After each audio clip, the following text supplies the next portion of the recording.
마태복음 6장 1절에서 5절과 9장 35절에서 36절까지입니다.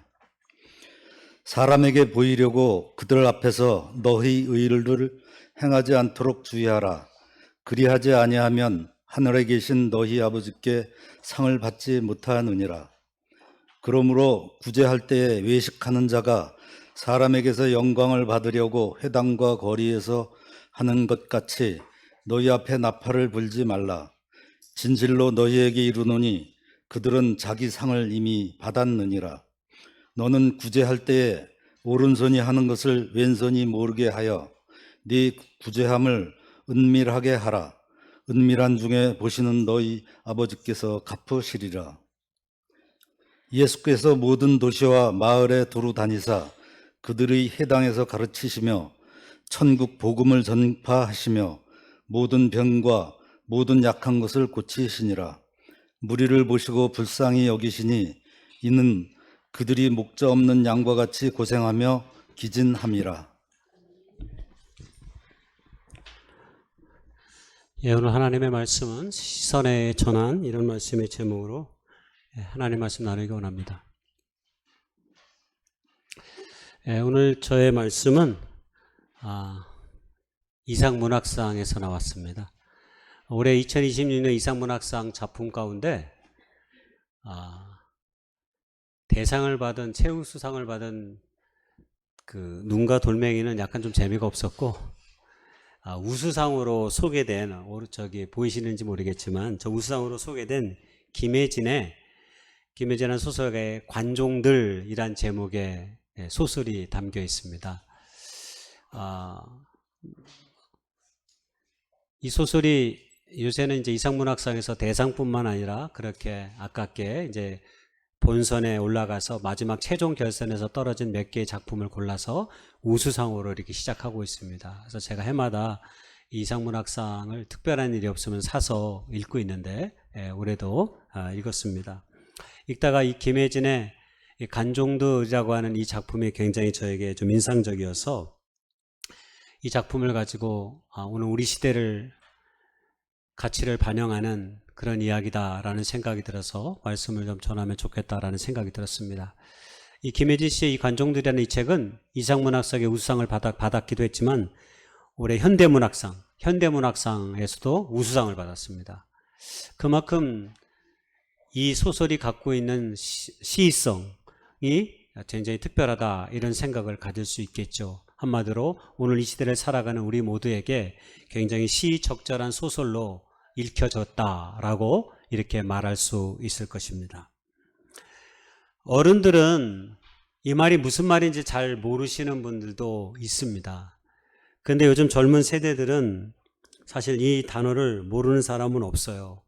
왜냐하면 약간 비판적으로 얘기하면 오늘 젊은 세대들을 가리키는 표지 중에 하나가, 젊은 세대를 가리키는 다양한 좋은 말도 많이 있지만 조금 부정적인 말로 많이 사용되는 표현 중에 하나가 이 관종이라는 단어입니다. 좀 부정적인 말인데, 관종이 무슨 뜻이냐면 관심 종자, 이런 뜻입니다. 관심 종자. 무슨 말이에요? 사람들의 관심을 받기 위해서 이 별의별 방법으로 자신의 존재됨을 드러내고 싶어하는 사람들을 관심 종자, 이렇게 얘기합니다. 그래서 그걸 관종, 이렇게 얘기합니다. 요새는 이런 관종의 대표적인 매체가 유튜브입니다. 유튜브. 요즘 사람들이 웬만하면 개인 유튜브 채널이 있어요. 저도 채널은 있어요.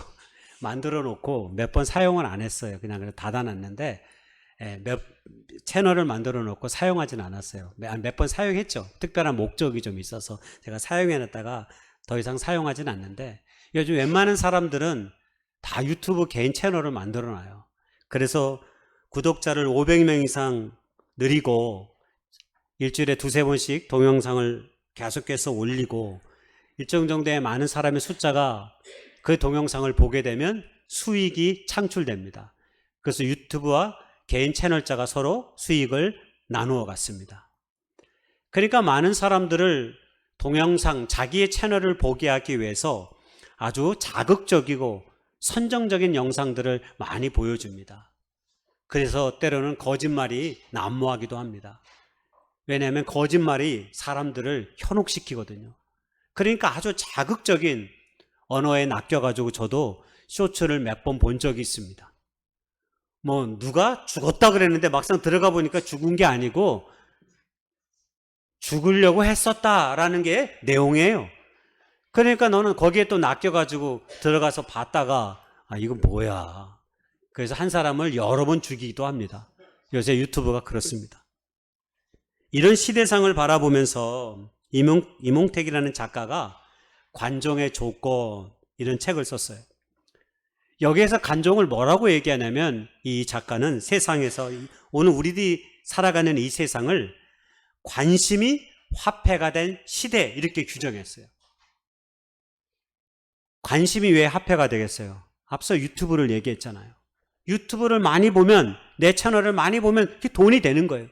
그러니까 사람들의 관심을 많이 받을수록 돈이 되는 시대 속에 우리가 살아가고 있다는 거예요. 그러니까 사람들에게 관심 받기 위해서 어떡합니까? 자극적이고 돈이 되면 무엇이든 내가 해야 되겠다라는 생각을 하는 거예요. 지난주 21일 브라질의 쌍조르 제강이라고 하는 폭포에서 한 사람이 떨어져 죽었습니다. 지난주 21일에 브라질의 이 한 폭포 40m쯤 된데 이 폭포가 사진을 그 폭포 끝에까지 굳이 올라가 가지고 사진을 멋지게 찍으려다가 바위에 젖은 바위에 미끄러져서 죽는 일이 벌어졌습니다. 그 사람 이름이 바티스텔라 뭐 이렇게 소개되고 있더라고요. 여러분 미디어가 발달되면서 사람들이 자신의 존재됨을 드러내기 위해서 이 소셜 네트워크 서비스라고 불리는 이 다양한 매체들을 이용해서 자신이 관심하고 있는 거 그리고 관심 받고 하는 거 이런 것들을 많이 올립니다. 제가 한번 소개한 적 있지만 저도 개인적으로 원래 페이스북 했었거든요. 근데 제가 페이스북을 오래됐습니다. 십몇 년 전에 안 하게 된 계기가 있었어요. 그게 뭐였냐면 페이스북은 파도 타기가 가능합니다. 물론 오늘날의 소셜 네트워크 서비스가 다 그래. 인스타그램도 그렇고 다 그래요. 즉 남의 이야기를 친구의 이야기를 친구가 뭐 하는지를 누가 올려놓으면 볼 수 있어요. 그래서 페이스북을 하다가 보니까 내가 아는 사람 미국에 나와 떨어져서 오랫동안 안 본 사람의 동정이 올라왔어요. 그래서 그 사람의 동정을 살피다가 또 친구가 또 있어요. 그래서 그 친구 찾아가고 친구 찾아가 거짓말 안 하고 한 3시간 반을 내가 그거 하고 있었습니다. 그리고 나서 머리를 번쩍 쳤어요. 이게 지금 뭐 하는 거야? 밥 먹고 분명히 1시에 시작했는데 지금 4시 반이 되도록 내가 지금 페이스북에 파도 타기를 하면서 평소에 교류가 없던 사람들의 소식을 페이스북을 계속 클릭하면서 보고 있는 내 자신을 보고 회개를 하기 시작했습니다. 이게 다 나쁘다고 말하는 게 아닙니다. 때로 좋지요. 잘 사용하면 좋습니다. 그러나 모든 것이 적절해야 합니다. 균형감이 있어야 됩니다. 내 삶의 시간, 내 삶에 내가 마땅히 해야 될 삶의 시간들을 뒤로 하고 오직 이 한 곳에 많은 시간을 투여하고 있다면 그것은 어떤 것이든 온전치 않은 것이죠. 사람들의 삶의 방향과 시선이 그래서 많이 바뀌었습니다. 끊임없이 다른 사람들의 시선을 받으면서 생활하려고 하다 보니까 소셜 네트워크 서비스에 SNS에 자신들이 갔던 곳, 자신들이 먹었던 곳, 자신이 경험했던 모든 것들을 다 올립니다. 오늘날 사람들의 성전은 더 이상 교회가 아니라 인스타그램이고 유튜브인 그런 세상에 우리가 살고 있습니다. 우린 일주일에 한 번 교회 오기도 쉽지 않지만 인스타그램이나 페이스북이나 유튜브에는 누가 가지 말라고 해도 하루에 수십 번씩 클릭하면서 이것저것 영상을 우리가 보지 않습니까? 자신들이 좋아하는 음식을 먹을 때면 일명 항공샷을 찍어가지고 위에서 찍는 걸 이걸 항공샷이라고 그러더라고요. 제가 이번에 설교 준비하면서 배웠어요. 항공사실에 위에서 이렇게 딱 내려 찍는 거. 몰랐어요. 우리 집사람이 잘 찍어서 내가. 이게 지금 잘 나오거든요. 잘 나와. 일명 그게 항공샷이래, 항공샷. 그러니까 이제 이런 것들도 사진을 어떻게 잘 찍을 수 있는 방법들을 고민해 내가지고 그런 SNS에 많이 올리기도 하는 거죠. 심지어는 어떤 사람들은 자신의 삶에 어렵고 힘든 일, 슬픈 일을 당했을 때조차도 내가 가진 슬픔의 깊이나 무게보다는 다른 내가 올린 이 게시물에 얼마나 많은 위로의 댓글이 달릴까를 고민한다고 합니다. 그리고 그것으로 어떤 사람이 내 친구고 어떤 사람이 내 친구가 아닌지 때로 확인하기도 한다고 하는 그런 세상 속에 우리가 살고 있습니다. 무엇 때문에 우리가 이렇게 SNS에 매몰되어 있는 것일까요? 그러면서 든 생각이 사실 아까 읽었던 소설은 우리에게 나쁜 의미로만 소개한 건 아니에요. 오늘 많은 사람들이 다 자기 중심적 시대 속에 살고 있잖아요. 자기의 일 외에는 별다른 관심을 갖고 있지 않아요. 그러다 보니까 때로 어떤 사람들은 지나친 관종이 되어서 또 문제를 야기시키기도 하지만 그 소설은 그래요. 주인공 부부가 문제를 야기시켜서 재판도 받고 자기 집도 다 잃고 남의 것에 관심하다가 결국 이사 오는 그런 이야기를 담고 있는데 한마디로 메마른 우리 사회를 조금이나마 다르게 볼 수 있는 여지는 없는가 하는 그런 질문을 사실은 작가는 던지고 있어요. 그래서 참 나쁜 의미는 아니었습니다. 그러나 분명한 것 하나는 많은 사람들이 다른 어떤 것에 관심하기보다는 자신들의 삶의 어떤 것들을 드러내기에 관심하고 있는 거죠.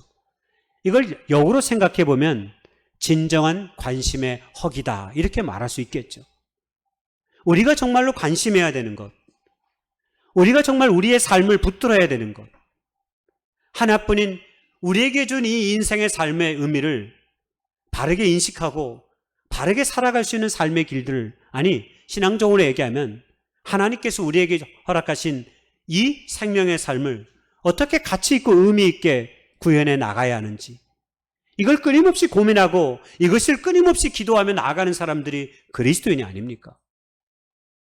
그러나 오늘 우리에게도 때로 이런 삶의 질문보다는 그저 내게 주어진 것에 만족하고 즐기는 것에 온통 우리의 관심이 있게 되는 거죠. 그러다 보면 자칫 우리가 가진 신앙도 종교적인 허위와 위선에 그칠 때가 많이 있습니다.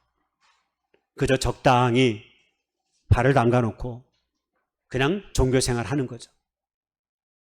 하나님에 대한 진실한 갈망과 그분이 내 삶의 주인이 되면 내 삶 가운데 일어나는 그 놀라운 일들을 우리가 온전히 경험해 보지도 못한 채 우리의 삶의 많은 시간들을 우리가 안타깝게 보낼 수 있는 거죠. 여러분 2000년 전 성경에서도 그런 관심의 종자들이 소개됩니다. 그 관종들이 소개됩니다. 이 사람들은 자신들의 신앙의 의를 내세우면서 다른 사람들보다 늘 내가 나은 사람이라고 늘 자부하면서 내가 이루어오는 삶의 성취를 봐. 나는 너희들과 근본적으로 다른 존재들이야 라고 말하면서 끊임없이 자기 자신을 지켜 세우고 자신의 의를 내세웠던 사람들입니다. 여러분 그 사람들이 누굽니까? 예, 우리가 잘 알고 있는 바리새인들입니다. 마태복음 6장 1절을 우리가 함께 읽었으면 좋겠습니다. 시작. 사람에게 보이려고 그들 앞에서 너희 의를 행하지 않도록 주의하라. 그리하지 아니하면 하늘에 계신 너희 아버지께 상을 받지 못하느니라. 예수님이 제자들에게 마태복음 6장에서 당부하시는 말씀이에요. 5장 산상수훈의 말씀부터 계속해서 제자들에게 당부하는 말씀을 해요. 그럴 때 이 말씀을 제자들에게 건넵니다. 누구를 생각하고 이 말씀을 건넨 것일까요? 바로 바리새인들입니다. 바리새인들은 생활 가운데서 경건의 생활에 힘썼던 사람들입니다. 이스라엘 사회 속에서 당시 그들은 율법을 가르치는 사람들이었고 재판장에 재판장으로 서 있는 사람이었고 사내들인 공의회의 의원으로 대부분의 바리새인들이 차지하고 있었습니다. 한마디로 사회적으로, 정치적으로, 경제적으로 부러울 것 없는 삶의 지혜와 능력을 가지고 산 사람들이 바리새인들이었습니다. 그리고 이들은 생활 속에서 세 가지의 경건 생활을 습관처럼 했습니다. 그게 바로 구제요, 기도요, 금식이었습니다. 바리새인들은 일주일에 구제와 기도와 금식을 열심히 한 사람들입니다. 근데 문제는 이들이 이 아름답고 경건하고 거룩한 금식과 구제와 기도를 하면서 반드시 티를 냈습니다. 어떻게 티를 냈냐? 오늘 예수님께서 말씀하셨던 내용에 보면 구제할 때 나팔을 불었습니다. 나팔을 불었어요. 무슨 말이에요 이게? 저 가난한 사람 도와줍니다. 오늘 지금 도와줍니다. 이렇게 광고한 거예요. 나팔을 불면서 네, 지금 다른 사람 도와주고 있습니다. 이런 나를 좀 봐주세요. 라고 말하는 것 아닙니까? 여러분, 기도할 때는 어떻게 했을까요? 은밀한 골방이 아니라 사람들이 많이 모이는 사거리 모퉁이에서 두 손을 높이 들고 하나님 하면서 기도하고 있는 거예요. 그러니까 사람들이 다 기도하고 있는 줄 알죠? 왜? 저 사람이 바리새인이. 사람들이 다 있는 데서 보란 듯이 큰 소리 치면서 기도하고 있는 거예요. 세 번째는 금식할 때입니다. 금식을 하려면 어떻게 해야 돼요? 환한 얼굴로 좀 화장도 하고 해야 되는데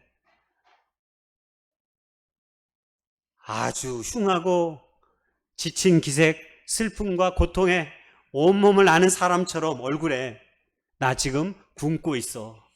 나 지금 굶으면서 기도하고 있어. 하는 모습을 사람들이 다 알 수 있도록 사인을 보내고 있는 거예요. 이렇게 바리새인들이 그 아름다운 금식과 기도와 구제를 자신의 티를 내는 것으로, 자신의 의를 드러내는 것으로 사용했다는 것입니다. 여러분, 이런 관종의 특징이 무엇입니까? 이 사람들은 언제나 시선의 방향이 자기 자신에게 있습니다. 여러분, 우리가 교회에 오면 뭘 배워요? 우리가 에베소서를 통해서 알게 되지만 함께하는 법을 배우잖아요. 나 혼자가 아니라 우리가 더불어 함께 살아가는 존재이함을 교회라고 하는 공동체를 통해서 배우게 되잖아요. 그런데 이 관종의 특징들은 언제나 모든 시선이 자기에게 있어요. 내가 편해야 되고 내가 행복해야 되고 다른 사람과 상관없이 내가 좋아야 합니다. 가난한 자의 고통에는 별다른 관심이 없습니다. 그들을 돕지만 그 돕는 것은 바로 자기를 드러내기 위해서 돕는 것이지 순전한 마음으로 돕는 것이 아닌 거죠. 한마디로 구제하고 있는 멋진 나의 모습을 인스타그램으로 딱 찍어가지고 나 오늘 여기 갔다 왔습니다 라고 소개하는 것과 똑같은 거죠. 이건 사랑이 아니라 이걸 자기의 나르시즘 이렇게 얘기합니다. 나르시즘. 여러분, 나르시즘 얘기 아시죠? 이게 원래 그리스 로마 신화에서 나왔는데 엄청나게 잘생긴 그 남자 미소년이 그게 나르키소스인데 샘에 비친 자기 얼굴을 보고 사랑하게 되고 그 자식 사랑하게 되고 그것을 잡기 위해서 물에 빠져 죽은 거예요. 예. 자기 얼굴에 자기가 심취해가지고 빠져 죽은 거예요. 그래서 수선화가 나르시스입니다. 나르시스. 그 자리에서 피어난 것이 수선화였다고 얘기합니다. 그래서 뒤에 보이는 그림이 수선화예요. 수선화. 저 뜻이 영어로 나르시스예요.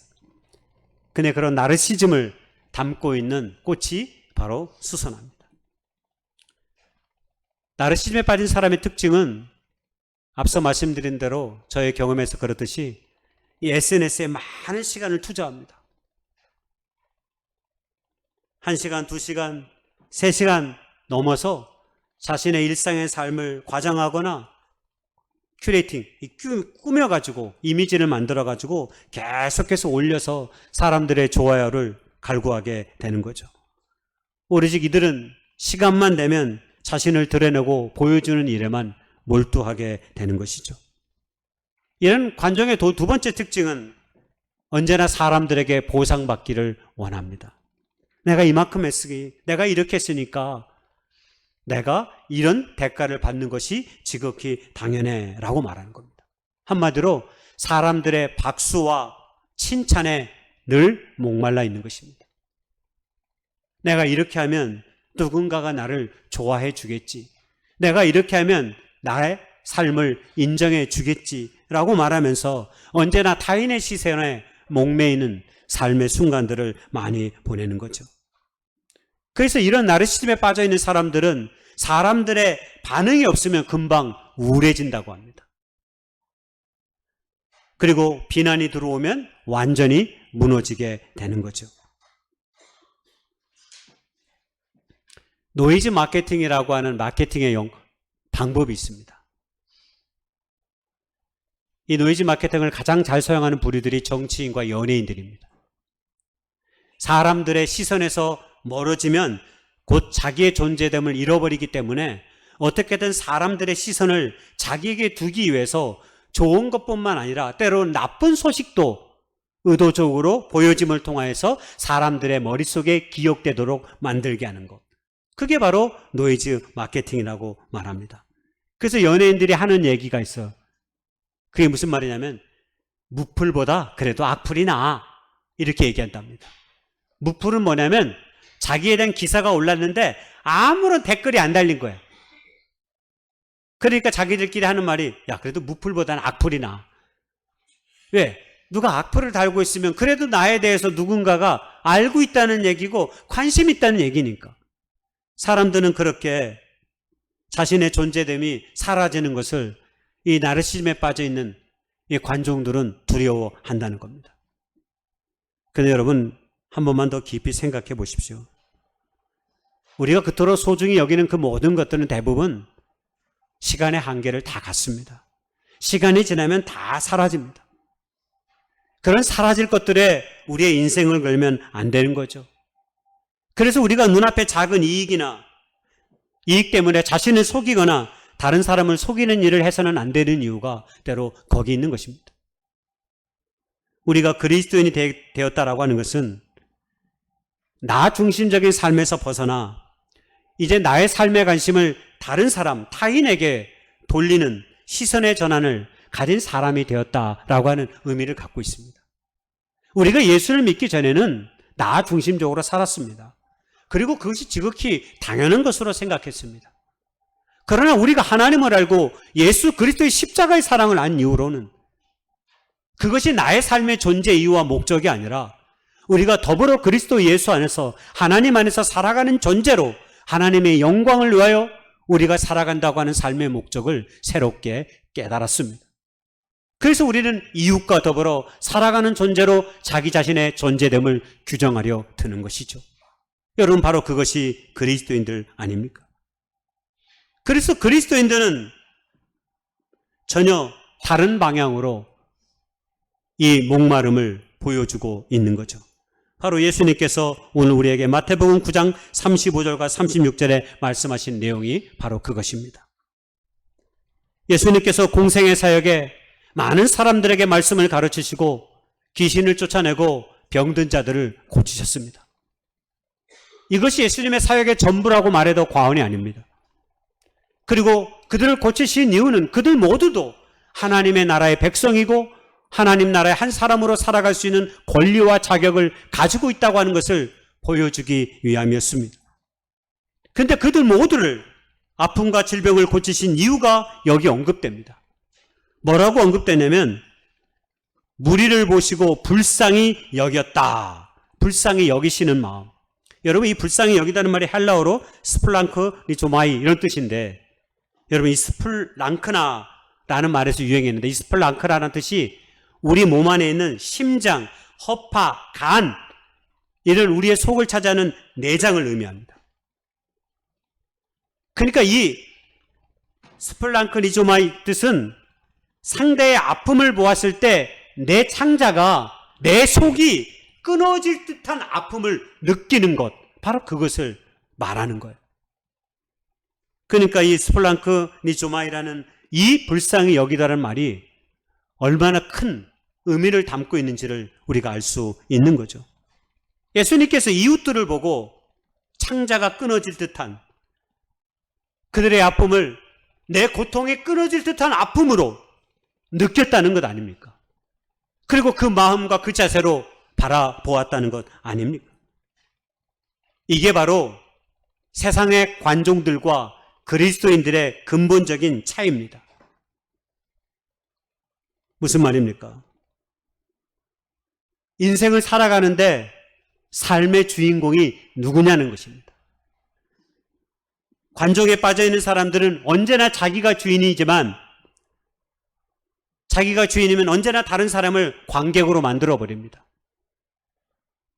반면에 궁유를 오늘 그리스도 예수 안에서 자기의 심장이 끊어질 듯 간과 창자가 끊어질 듯 아픔을 갖고 있는 사람들은 언제나 궁율의 눈으로 내 주위에 있는 모든 사람들을 바라본다고 하는 것이죠. 그리고 그들을 내 삶의 또 다른 주인공으로 내세우고 있다는 거죠. 그래서 이 궁율이라는 것은 내 이웃의 아픔과 고통이 주인공이고 도리어 자기가 조연이 되는 스스로의 역할을 갖는다, 이런 뜻을 갖고 있는 거죠. 여러분, 누가복음 10장에 선한 사마리아인의 비유가 나옵니다. 우리가 선한 사마리아 사역을 하는 그 말씀 말입니다. 이 선한 사마리아인의 자세로 우리가 이 사역을 감당하려고 하는 것입니다. 여러분, 선한 사마리아의 비유를 다 알기 때문에 제가 자세히 얘기하지는 않겠습니다. 길가에 피를 흘리며 쓰러진 강도 맞는 자가 있었습니다. 여러분, 그 강도 맞는 자에 대한 오늘날의 앞서 말인 관종이 갖고 있는 자세와 궁유를 갖고 있는 사람의 차이를 한번 생각해 보기 원합니다. 여러분, 관종의 마음을 가진 사람은 어떻게 할까요? 강도 맞는 자 쓰러지면 휴대폰을 딱 키면서 우와 대박이네 하면서 여기 사람이 죽어가고 있네. 스마트폰을 딱 꺼내가지고 바로 동영상을 찍습니다. 그리고 바로 자기의 채널에, 유튜브 채널에 올리는 거죠. 더 나아가 라이브 방송을 켭니다. 이 사람이 어떻게 쓰러져 있는지, 어디에서 피가 나고 있는지를 자세히 화면을 비추면서 사람들의 관심을 촉구합니다. 어떻게 하면 더 많은 사람들이 이 처절한 장면을 잘 보게 할까 하고 관심합니다. 여러분, 이것이 관종의 마음을 가진 사람들의 모습입니다. 그럼 궁율의 마음을 가진 사람은 어떻게 할까요? 여러분, 카메라를 켤 여유가 없습니다. 상대의 피가 내 옷에 묻는 것도 상관없습니다. 일단 내가 가진 것으로 내 옷을 찢든지 내가 가진 것이 어때든지 이 상처를 싸매는 일에 내 마음을 먼저 쓰는 거죠. 내가 가진 것이 얼마 있든 이것을 털어서라도 약을 사든지 누구를 불러오든지 내가 할 수 있는 최선의 방식으로 오로지 쓰러져 있는 이 사람에게 오직 관심하는 거죠. 그래서 성경에서 궁율이란 타인의 고통 속으로 뛰어들어가는 용기의 모습을 가질 때가 많이 있습니다. 타인의 고통 속으로 뛰어들어가는 용기, 여러분, 그것이 없을 때 우리는 어떤 역사도 어떤 구원도 만들어낼 수 없습니다. 여러분, 하나님께서 우리를 사랑하시고 구원하시기 위해 당신의 아들 예수 그리스도를 어떻게 하셨습니까? 십자가에 못 박혀 죽으시는 가장 그 고통스러운 죽음을 과정을 통해서 우리를 구원해내신 것 아닙니까? 가장 고통스럽고 가장 추한 인간의 몸으로 오셔서 그 모든 것들을 보여주신 것이죠. 우리가 어찌 이것을 보고 하나님의 사랑을 말하지 않을 수 없고 어떻게 이 하나님의 사랑을 우리가 덧입고 그 사랑 안에 살지 않을 수 있겠습니까? 우리 주님께서 우리에게 보여주신 이 궁율의 극치를, 그 십자가의 그 놀라운 사랑을 생각해 보십시오. 그럼 어떻게 우리가 관종에서 궁율의 사람으로 시선의 전환을 거두며 살아갈 수 있을까요? 첫 번째로는 관객을 바꿔야 합니다. 앞서 외식의 특징이 뭐라고 그랬어요? 외식의 뜻이 배우라는 뜻을 갖고 있다고 그랬잖아요. 여러분, 우리는 사람 앞에 자기 자신을 배우라고 생각하면 끊임없이 연기해야 합니다. 그러나 하나님, 그분이 오직 내 삶의 주인이 되면, 그리고 그분 앞에 선 자로서 내가 서 있다면 우리는 배우로서의 삶을 살아갈 필요가 없습니다. 내게 주어진 삶을 진실되게 보여주면 되는 것입니다. 우리가 자꾸 사람을 의식하고 사람을 생각하기 때문에 자꾸 우리도 모르게 외식하는 자의 특징으로 변해질 때가 많이 있습니다. 오늘 주님께서 너는 구제할 때 오른손이 하는 것을 왼손이 모르게 하라, 이렇게 말씀했습니다. 예수님께서는 언제나 우리를 거룩한 숨겨짐으로 궁유를 초대할 때가 많이 있습니다. 눈으로 보여지는 것보다는 보이지 않는 곳에서 언제나 하나님이 내 안에 계시고 내 앞에 계시다고 하는 그 코람데오 신앙의 정신을 가지고 살아가는 사람들이 바로 그리스도인이기 때문입니다. 사람들에게 보여주기 위해서 애를 쓰게 되면 자주 절망에 빠집니다. 제가 언젠가 한 번은 살이 좀 쪄가지고 제가 마지노선이 있거든요. 알려고는 하지 마시고 그냥 마지노선이 있어요. 이 마지노선을 지키기 위해서 되게 애를 씁니다. 근데 이번에 갔다 오고 나서 조금 쪘어요. 그리고 그 이전에도 그 마지노선을 지키기 위해서 뱃살을 빼는 가장 좋은 방법 중에 하나는 플랭크거든요. 그래서 플랭크를 예전에 열심히 한 적이 있어요. 한 일주일하고 거울 앞에 내놨습니다. 혹시 배가 좀 들어갔을까 싶어가지고. 들어갔을까요? 안 들어갔을까요? 안 들어가요. 일주일 해가지고 무슨 배가 들어가요. 근데 할 때마다 또 거울 앞에 쓰고 또 거울 앞에 쓰고 그러다가 줄지 않는 나오는 저의 배를 보며 엄청 실망할 때가 많습니다. 아, 왜 이렇게 안 빠지는 거야? 자꾸 화딱지가 납니다. 그래, 바이크를 좀 더 타볼까? 바이크를 또 타요. 이쪽에서 플랭크하고 또 바이크 타고. 여전히 한 번 늘어난 배는 쉽게 줄어들지 않습니다.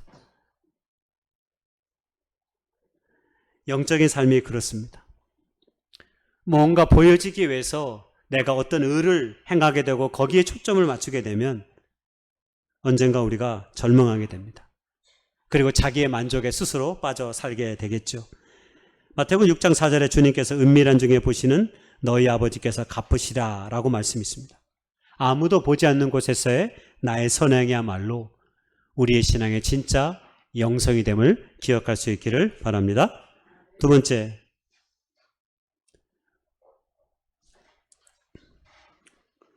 우리가 관종의 삶에서 벗어날 수 있는 방법 중에 하나는, 긍휼의 사람으로 거듭날 수 있는 방법 중에 하나는 내 결핍을 하나님의 사랑으로 채워야 하는 것입니다.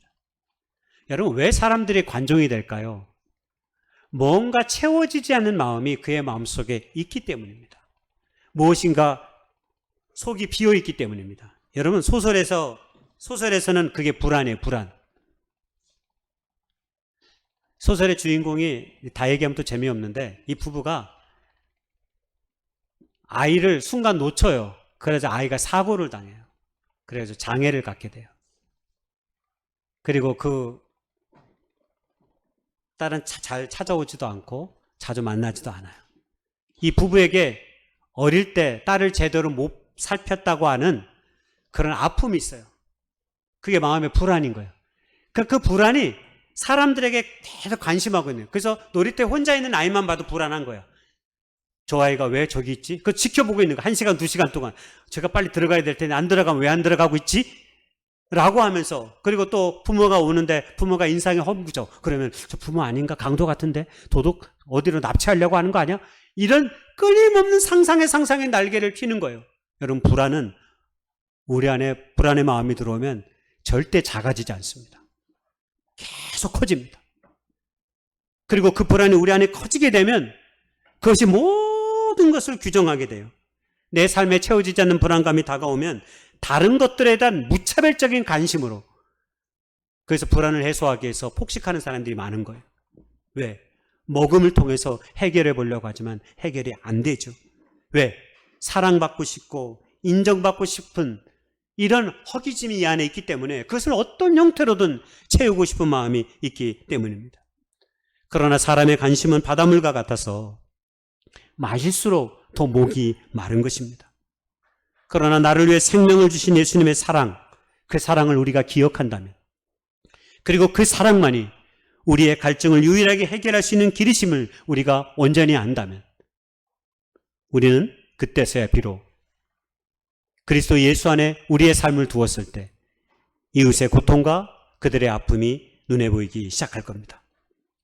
여러분, 요한복음 16장 13절에 보면 제가 굉장히 말씀 준비하다가 이런 말씀이 있었구나라고 하는 깊은 감동을 많이 느꼈어요. 예수님이 십자가에 죽음을 앞두고 제자들에게 마지막으로 당부한 내용이에요. 이 요한복음에 보면 내가 죽고 나서 끝이 아니라 내가 성령을 너희에게 보내줄 것이다. 그리고 성령이 너희들의 생각을 다 기억나게 할 것이고 그 성령을 통해서 이제 교회가 세워지잖아요. 그때 요한복음 16장 13절에 성령께서 이 땅에 오시면 어떤 일이 펼쳐지는지를 소개하는 내용이 거기 있더라고요. 13절의 말씀을 제가 유진 피터슨 메시지, 오른쪽에 글씨가 많은 게 유진 피터슨의 메시지 성경이에요. 제가 이 말씀을 읽어볼게요. 친구이신 진리의 성령이 오시면 그분이 너희 손을 잡고 모든 진리 가운데로 인도하실 것이다.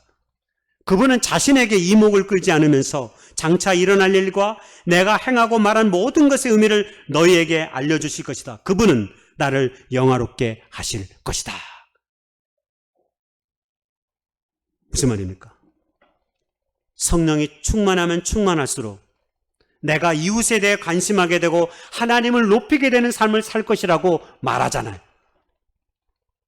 예수님이 자기는 떠나지만 성령이 너희들 가운데 오게 되면 성령이 너희들을 높이시게 할 거라는 거예요. 여러분, 우리가 행하는 모든 사역에 성령님이 계시지 않으면 우리가 하는 모든 것이 자기의 의에 불과합니다. 나를 드러내는 어떤 것에 불과합니다. 그러나 성령께서는 우리에게 내가 아닌 예수 그리스도를 드러나게 하시고 하나님의 영광을 드러내게 하시는 거죠. 여러분, 16절 13절의 말씀이 바로 그 말씀입니다. 이게 바로 우리의 존재됨의 변화 아닙니까? 우리의 삶의 변화 아닙니까? 그리스도인들은 이렇게 변화해지는 거잖아요. 하나님께서 우리를 인도하시면 우리가 이런 길로 나아가는 거죠. 마지막 세 번째, 작은 일부터 은밀하게 실천하는 연습을 해야 합니다. 여러분, 이번 주간에 여러분의 선행을 아무도 모르게 한번 해보십시오. SNS 올리지 말고, 가족들에게 생색내지 말고, 아내는 남편에게, 남편은 아내에게, 아니면 이웃에게 감동을 줄 수 있는 작은 것들, 흐트러진 것을 치워준다든가, 출근하는 남편이 아내를 위해서 특별하게 준비한 음료를 한 잔 주든가.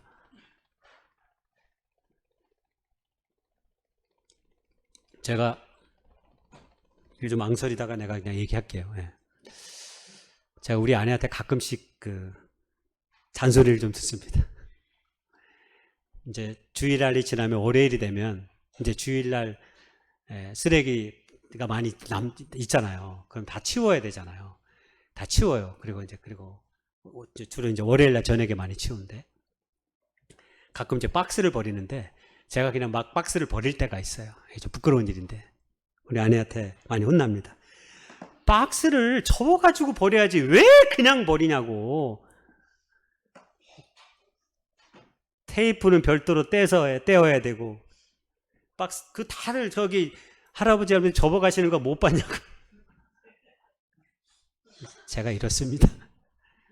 제가 너무 게을러가지고요, 그냥 박스를 그냥 갖다 버릴 때가 좀 있어요. 요즘은 그래서 잘 뜯어서 버리려고 합니다. 테이프는 테이프대로 쓰레기 봉지에 버리고, 박스는 다 접어가지고 딱 갖다 놔야 됩니다. 별것 아닌 것 같지만 생각해보면 그 박스 가져가시는 분이 있어요. 우리 교회 앞에 나이 드신 어르신이에요. 그분이 다 박스를 다 접습니다. 하나하나씩 다 펴가지고. 제가 좀 접어주면 요만큼 덜어주는 거 아니에요. 근데 그거 귀찮아가지고 박스 몇 번 버린 적이 있습니다. 별것 아닌 것 같지만 가까운 이들에게 우리가 고마운 표현을 제대로 한 적이 없다면 조용히 우리 안에 고마움을 카카오톡이라도 문자로 보내는 것도 좋지요.